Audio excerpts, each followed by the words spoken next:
Welcome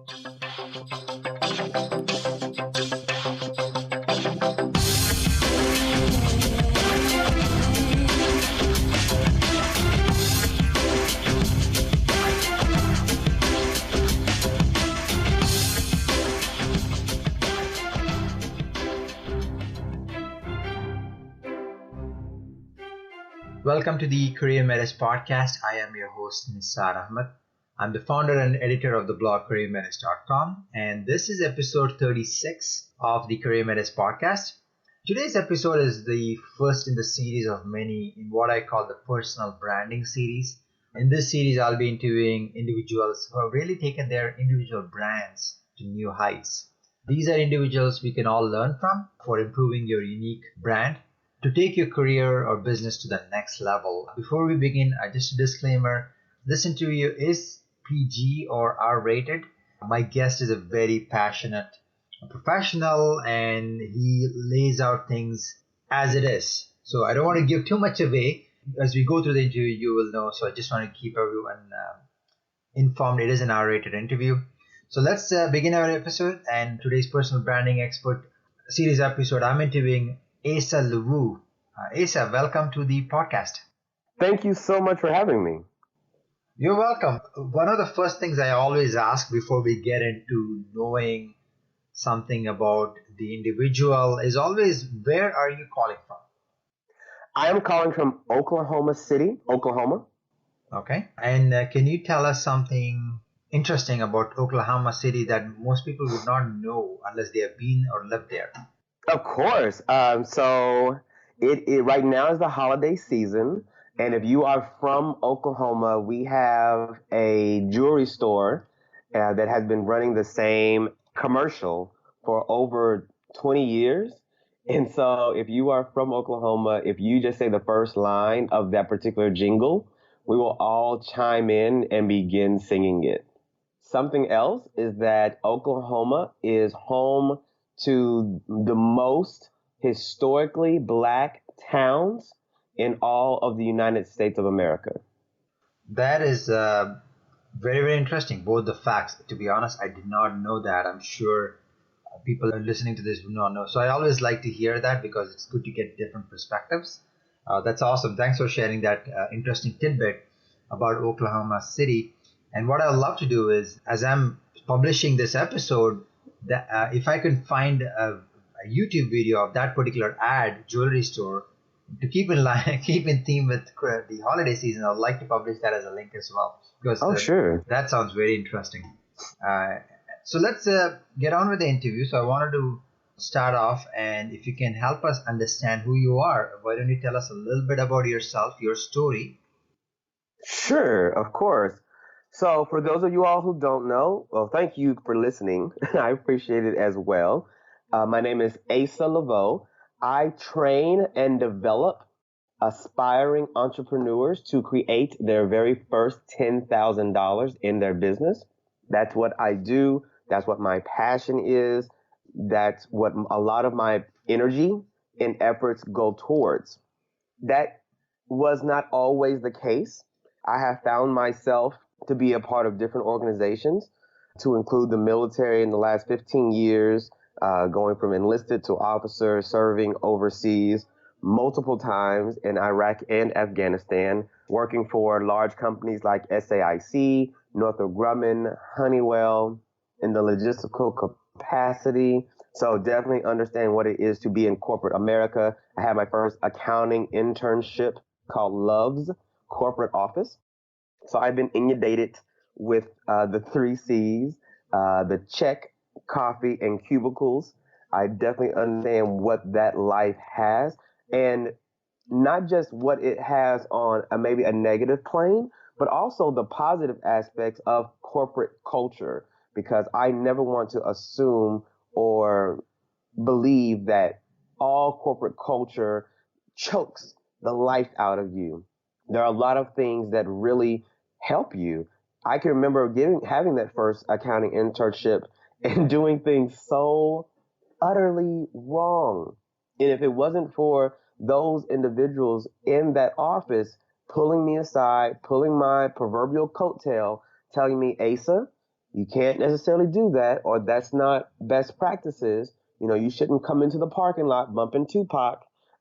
You shouldn't come to the office wearing linen pants and sandals. This is a professional environment.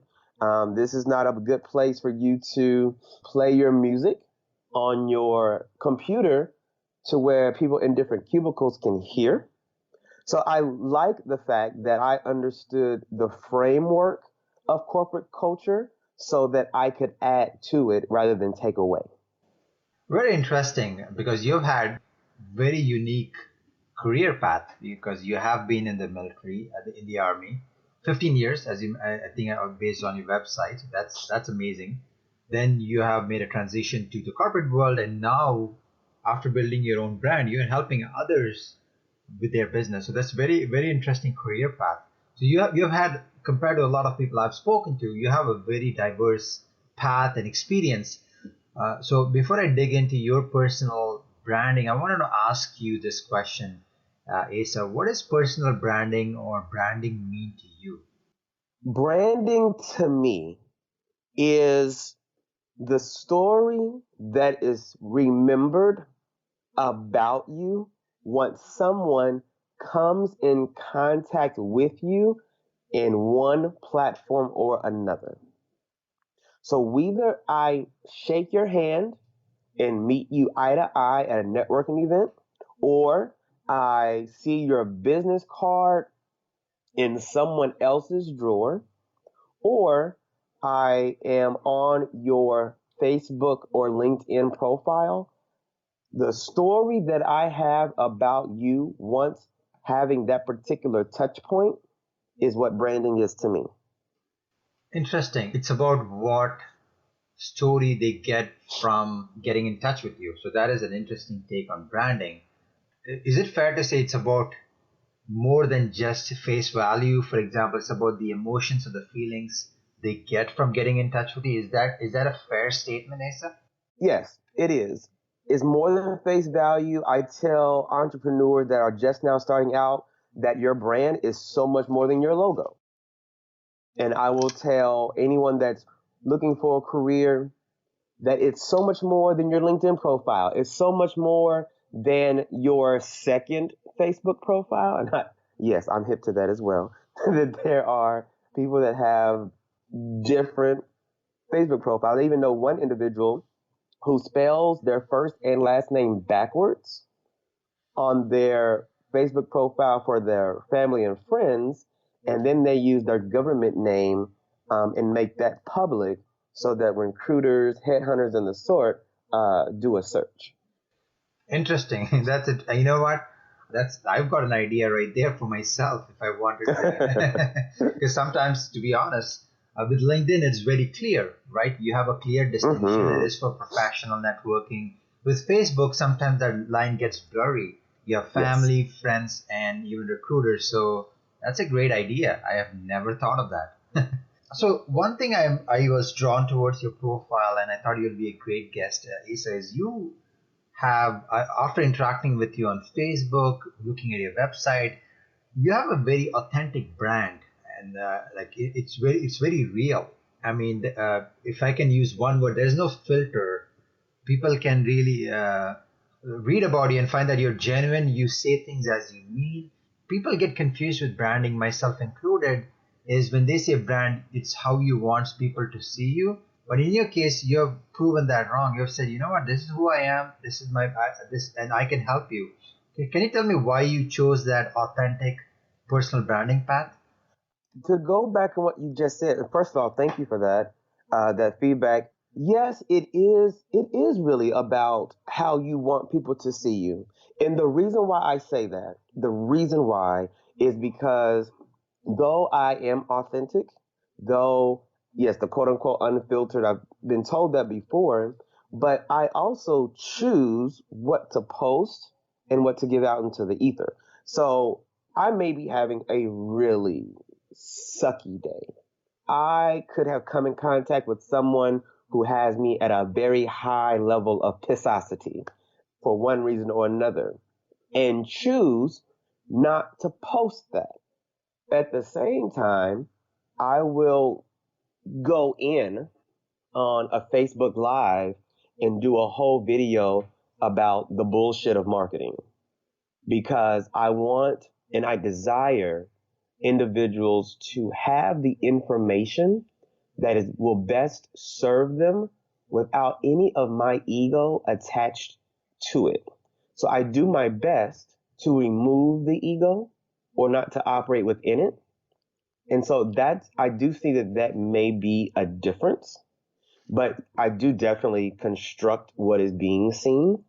And because I've done that so well, it does seem fluid, and I believe it is fluid, but I never want anyone to think that that is the totality of who I am or who I be. There is more to Asa Leveaux than a happy face. There is more to me than I'm getting ready for a podcast interview. There is a lot of other things going on, but I still want people to leave with a certain story about their experience of me. That's an interesting take. Thanks for clarifying that. So, in your journey of how you have really grown your business yourself, what has been the benefits of you creating a brand? In your case, you have a personal website, you have written books, you've done speeches. What are the biggest benefits that you've seen by doing all this so far in your life and your business? The benefits that I have gained from publishing books, from speaking, and things of that nature have been one of completion. So personal goal attainment, definitely. I had those goals before they became realized. They really were an idea, and so it does feel great, a sense of accomplishment to put in effort and put in work to make something that was literally just an idea come to fruition. Also, I have a little boy. My little boy is 10 years old. I call him my son, my SON as well as my SUN. And to be able for him to see me go from having an idea to having an actualized product is something that I believe is making an imprint on him. I do not take that lightly, and I do not think it's for nothing. I know that there will come a time when he will look back on his father's life and say, okay, daddy did this, and because daddy did, I can. That's actually very powerful, and thanks for sharing that. It's always a personal reason that drives your business. No matter what career or business, there's always some type of personal reason behind that. And thanks for clarifying and thanks for sharing that personal information there. I wanted to ask a follow up question. So, in your case, I think you epitomize someone who has done branding very well, right? As I mentioned, you have written a book, you've given speeches, you've taken your career and others' career to the next level. So, someone listening to this, they might think, "Wow, this is great. This is someone I want to emulate." But it seems like a lot of things to do. Where do I get started? So, for someone asking you that question, where do I get started if I want to take your path? What would you recommend to them? If you are someone out there and you are looking to add branding to your core, and not just to add it to your core, but be very, very intentional about having other people know what the hell your brand is. Because that's the other part. You can have a brand all day that you think is working, and then the rest of us have a totally different idea of what you stand for. The first step for me to give to you is to be clear.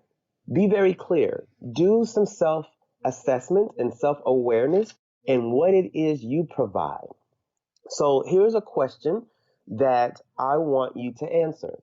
And it may take moments. You may not be able to do it in this right now. So a question would be, if somebody out there is praying for something, they are praying for a particular solution. They are meditating day in, day out for a particular solution. What solution do you bring?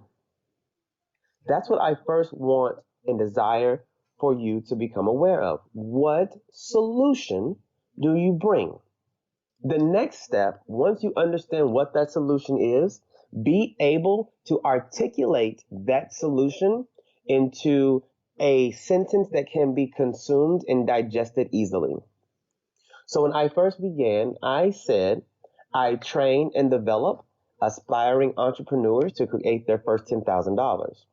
My company's name is Genius Academy, and we coined that the genius pitch because that is the answer to the elevator pitch. Because you're not going to do an elevator pitch often, not even when you go, if you are an entrepreneur, even when you go to the bank for a loan, you're not going to be spitting that particular phrase at all because they don't care. They care when they're going to get their money back and how. A lot of times, no one's asking you for your elevator pitch. What they're asking you is, so John, so Tim, so say it, Cindy, what do you do? That's what everybody's asking you. What do you do? And what I'm finding and have realized in my experience is that people aren't answering the question. I'm giving told titles. So if I say, what do you do? Someone would say, oh, I'm an author. And I'm like, I didn't say that. Or someone might say, oh, I'm a hairstylist. Or I'm a blogger. And in my head, I'm going, I didn't ask you what you are called. I asked you, what do you do? And that is a distinct disconnect that I find. And so being able to articulate what you do in a way that can be digested and a way that the person listening can take action one way or another will help you greatly. It's a very interesting take, Asa, because my question was more towards what they can do in terms of action, but you changed my paradigm saying it's not the action. Action is important. Take a few steps back, do some introspection, do some self-assessment, and based on that, you can take the right action. So that is very deep and thought-provoking, and thanks for sharing that. So once someone has established that, what do you recommend in terms of tools or platforms they can use to really creating what we call their personal brand? Here's what I want everyone to consider. Your brand is not based on one thing. Your brand has different touch points. So like I said near the beginning of this episode, when I meet you at a networking event, that's one touch point. When I get an email from you, that's another touch point. When I look at your LinkedIn profile, that's a touch point. When I see your business card, that's a touch point. If you are an author, when I get your book, that's a touch point. Everything has to tell me a story about you. So when you are beginning out there in the world and you don't even know what platform to use, you don't even know what you don't know. I will offer this. Let's change the narrative of the platform you already have. For most of you, that is going to be social media. So what I want you to do is write down just a paragraph or 2 or 3 sentences on what you desire someone to leave after meeting you. So once they come in contact with you on this social media platform, what ideas do they have in their head about you? Then I want you to go to your social media and begin changing that. Give this a week. Give this a week.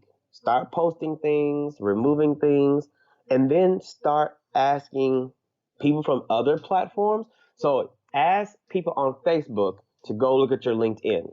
Ask people on LinkedIn to go look at your Facebook to see what story they get as a result of coming in contact with you on that particular platform. Same thing with the business card. These people that you are asking need to be individuals that have some level of professional success and that aren't just going to stroke your ego. This isn't about your Aunt Florence saying, oh my God, you do so good. No. Or the person that you're dating making your head bigger than what it is already. That's not what this is. This is a time to actually get assessed where you are so that you can go where you want to go. Same thing with the business card. Just ask people, what do you get? from this. You could do a Facebook Live just by doing that. Hold up your business card and say, everyone, what do you get from looking at this image? And they'll comment. They will give you the feedback you desire. But you have to be open to that feedback and not place your identity in the feedback. So a honest assessment of your social media account or your business card is not then an honest assessment of who you are or who you be. Mm-hmm. Those are two totally different things. And the totality of who you are is not wrapped up into those platforms. Thanks for sharing those. Very insightful advice for someone to get started. One of the questions I wanted to ask you is one of the advantages for you and for me as we work on our personal brand is networking with others. I mean, that's how we found each other. I found you through a mutual acquaintance because I networked with him. He suggested that you would be a great fit. And that's an advantage for me because through networking, I'm able to find amazing guests like you. Can you shed some light on networking, why that is important, and how can someone go along taking advantage of it? Yes. Networking, there's a term that says it's about who you know. I take that a step further. When I see individuals networking, they are networking from a place of hurry up and talk so that I can talk now.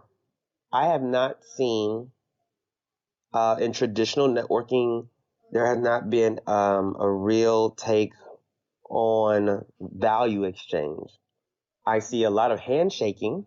I see a lot of business cards being passed, but no one's making a real lasting impression. Something that I do to combat this, especially in those really traditional networking settings. So in Oklahoma, from time to time, Oklahoma City, there's chambers of commerces. They sponsor different things, and they may be in a very large lobby or even at the state fairgrounds. And what will happen is you have all these people that look nice and smell nice, and if they don't recognize the organization on your particular badge, they almost dismiss you in a subtle way. Well, I wanted to no longer be dismissed, but I wanted to operate within the the construct of the event. So something that I've done and continue to do from time to time is I will take a soccer ball with me to the networking event. Why is that? Because my thing is, if you forget my business card, if you forget my name, you won't forget the story of me that you created. And so what I'll do, I'll walk in. Of course, I'll do the whole name tag thing. And please, if you are very, very new, if you're wearing a name tag, what side do you put it on? You put it on the right side, not the left side. Always the right side. So when you shake hands, you look toward that particular name tag. So that was just a freebie. All right. So I go in with my soccer ball and a couple of Sharpies. And people, of course, will ask, so are you in the sports business? Are you like, what's with the soccer ball? And I'll say, oh, this is a way for me to get your information. So in those little, I want to say, what are those? Pentagons, hectagons on the soccer ball? I'm not really sure at the moment, but those little squares, yeah, put those, I have them right there. I mean, sure, give me your business card. And so let's say John is in front of me. Well, John does engraving. Okay, great. So John, write your name. Just your first name is fine. Then write engraving. Then put your number. And I'll call you. It's that simple. Why is that? Well, the main reason is that when I call John the next day or the day after, and yeah, you only get 48 hours. When I call, I'm going to say, hey, John, this is Asa, the guy with the soccer ball. I'm memorable. I've created a brand. In the event that I am looking for an actual job, they are able to then say he thinks outside the box. And I tell people oftentimes there's usually not a box to even fit me in. So if you want to fit me in the box, you have to find a box that I fit first. So those types of ideas will help you navigate the networking plane better if you bring your individuality into it rather than being so cookie cutter. That's actually very interesting. It's all about standing out and being memorable. Because the when you go to an event, it's about the whole point of networking is or making the first contact to see if you can go make a second contact, and if you have some type of situation that you have created, you will stand out compared to everyone else who's just given them a handshake and a business card. So that's very interesting. One of the final things I wanted to ask you is you have published a few books. You're also about to launch another book. One, I'm really interested to hear a little bit about your new book. Is it titled Fuck Balance? Yes, yes, I said the F word, everyone. It's the holidays, the spirit of the holidays, and I already mentioned this. That is the title of the book. I'm not lying. So I will add a link to that on the episode. But can you tell me more? That's actually a great topic, something that I think about myself. But tell me a little bit more about the upcoming book. So yes, the title of a book that's coming out relatively shortly is titled "Fuck Balance." Why in the world would I do that to myself? Why would I put a book out there? Number one, it falls in line with my brand. If you know anything about me, you would know that that type of language that encompasses what I do, and how I provide value to people. So, Fuck Balance is a paradigm shift for entrepreneurs and those who love them. Why would I do that? Why in the world would I go and do something that, quote unquote, crazy? Well, you don't do things to color within the lines. I've always been told and told others that life is like a bonfire, and at the end of it, there shouldn't be anything left. And I desire to do that for myself.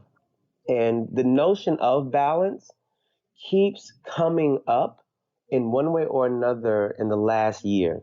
What that looked like a lot was me being on different, whether it was an interview for a publication, an interview for radio, or an interview for a podcast, and they would say, Asa, you're doing a lot. And, you're over here and you're over here and you're over here. How do you balance it all? In one of my last interviews, I literally, I guess I got internally fed up and I said, you know what? Fuck balance. And she said, excuse me? I said, yeah, I'm going to stay there. That's my truth. Fuck balance. And she said, well, what do you mean? I said, there's this idea that life is this pretty plate that has these individual sections that part of our lives can fit into well. And that's just not the case. You don't have these sections of your life. So my meditation does not have the same time or depth as someone that I'm interested in. And that does not have the same time and depth as my ability or my desire to be a good father. And that does not have the same time and depth as my actions in my business and how to grow it and scale it. And that also does not have the same time and depth as the family and friends who I hold dear, who I call and consider my vault. So why are we pretending that it is so that we can set up this fallacy so that we can then judge ourselves and feel inadequate more? Because when we think that we're out of balance, we judge ourselves. Why? Because we're comparing ourselves against an idea that is not even real, but we constructed it. And what is comparison? Comparison is the thief of all joy. I don't care if you're comparing yourself against an idea, comparing yourself against an ideology, or comparing yourself against another person. It is the thief of all joy, and your joy will become diminished every single time you do it. So I understand that there's a time in my life where, yes, I'm working on a book, and that may take an entire week of nonstop getting up, going to sleep with my laptop in my hand, almost damn near burning my thigh. In the hair, I get it. And then I'm going to do a 4-day cruise with my little boy and not talk to anybody. And then I'm going to spend 3 days with the person that I'm interested in so that I can get to know them on a very deep level. And I'm not taking any business calls at that time. I don't want to be all things to all people all the time. I'm going to stay present in the moment and maximize where I am. And that does not look like balance. Yeah, thanks for giving great context to that. That is, this book definitely sounds very interesting. So what I will also do, as I mentioned, will add a link on the episode of on the summary episode, on the summary for this episode. So thanks for sharing a little bit about the book. And I think I totally agree with you. It's a lot of people do not immerse themselves in what they're doing. We typically get very distracted. We are trying to do many things at the same time. And at the end of the week, you look back and nothing is accomplished. So there's a lot of truth to what you just shared. It resonates with me very well. Absolutely. So we are coming to the end of the interview, Asa. Before we conclude, any last words, anything else that you would like to add to what we have discussed so far? For all of you out there, you are desiring to either get in to a certain position or to another position so you can always grow as you see yourself developing.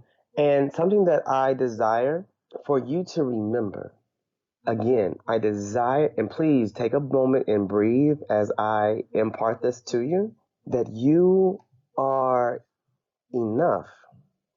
Take another breath, please, and realize that you are enough. I understand what it means to be in personal development. I understand what it means to, you always want to be progressing. You want to get better. You want your resume, your CV, your cover letter to be updated. You want to know the latest trends of what the headhunters are looking for. You desire to network and to be a fucking beast. I get it. And I still desire nothing more. Nothing more. Not a paycheck, not a Huffington Post article, not anything other than you being able to look in the mirror and being in love with the person who's looking back at you. There is nothing like that. There is nothing like being able to look into the mirror, tell yourself that you love what you see and you mean it. There's not a check that's big enough. I don't care what you say.